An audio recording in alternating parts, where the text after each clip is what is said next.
The shocking truth behind Henry VIII's gruesome decline, a tale of desperation, disease, and a royal tomb's tragic fate revealed.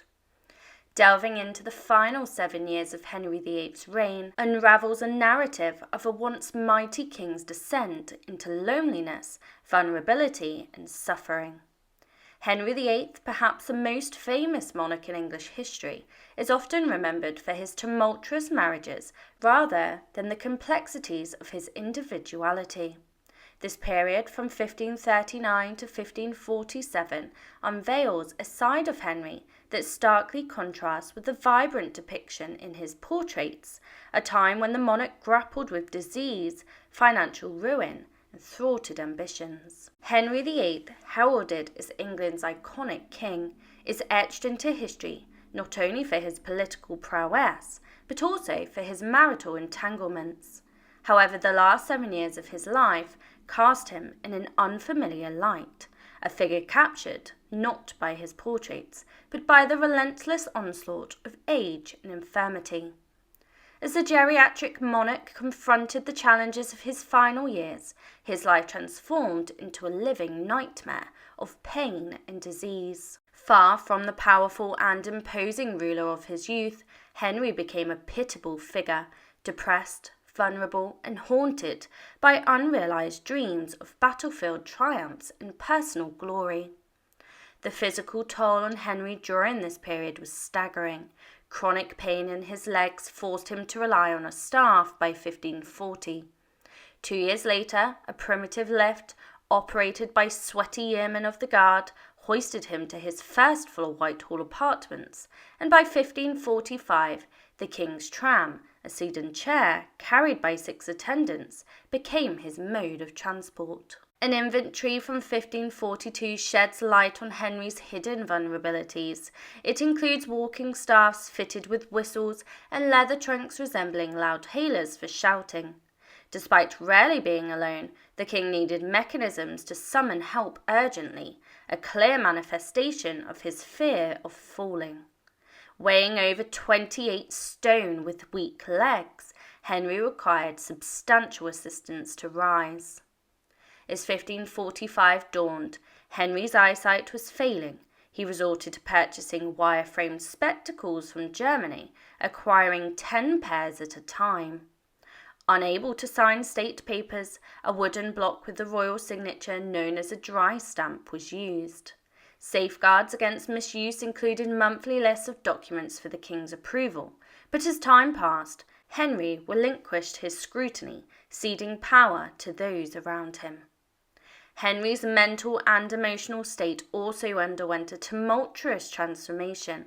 His notorious tantrums, often attributed to Tudor genetics, were exacerbated by his father's insistence on a cloistered life after becoming crown prince.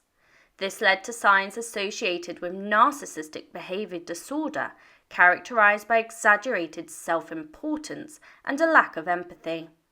Henry's conviction that he ruled with divine approval intensified these symptoms, as he believed God always listened to his prayers.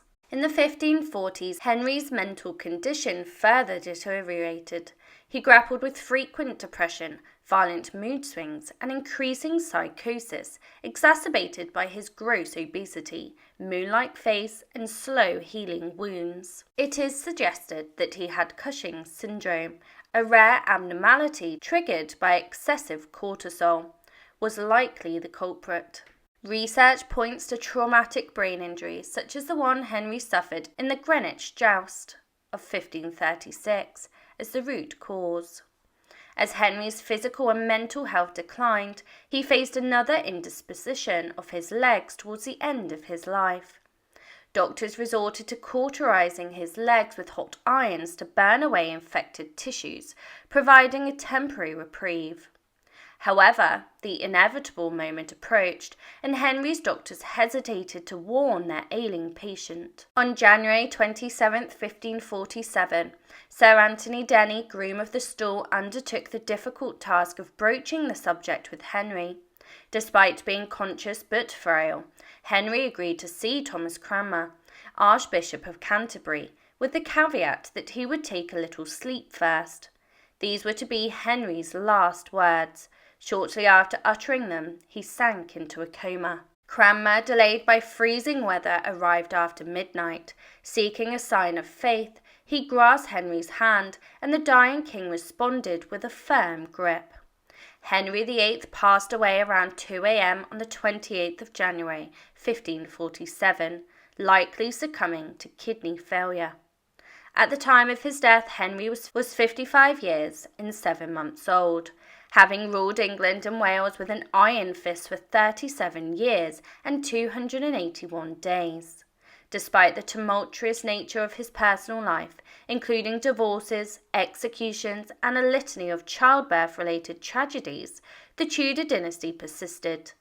The succession, however, remained fragile, lacking assurance of a spare male heir. Henry's grand plans for a magnificent royal tomb, conceived early in his reign, faced setbacks akin to his other ambitions. The tomb, designed to boast of his power and might for centuries, was never completed. In 1646, the tomb, along with Henry's bronze effigy, was destroyed, and the effigy was melted down to fund the garrison of Windsor Castle. Pieces of Cardinal Wolsey's tomb, acquired by Henry in Wolsey's downfall in 1529, were intended for use in Henry's grandiose project. However, just as his choice of wives, neutralising the Scottish threat and pursuing decisive battlefield victories, Henry was thwarted in his tomb construction. The fate of the tomb's remnants took various turns over the centuries. 4 angels, initially part of Wolsey's tomb, found a home on the gatehouse of Harrington Hall in Northamptonshire, now repurposed as a golf club house. Eventually disappearing, the angels resurfaced, and in 2015, the Victoria and Albert Museum acquired them for £5 million. In 1804, plans for a new mausoleum beneath Henry VIII's tomb house led to the final obliteration of the monument's last vestiges. Some parts, originally made for Wolsey and later appropriated by Henry, underwent another recycling, this time for Admiral Horatio Nelson's tomb in the crypt of St. Paul's Cathedral. The grandiose vision that Henry harboured for his tomb, reflective of his ambitions in life, ultimately crumbled in the face of historical forces. The complex and multifaceted legacy of Henry VIII endures through the annals of history, a ruler whose personal and political dramas unfolded against a backdrop of societal and cultural shifts. From the heights of power to the depths of physical and mental decline, Henry's journey remains a compelling chapter in the tapestry of England's Tudor era.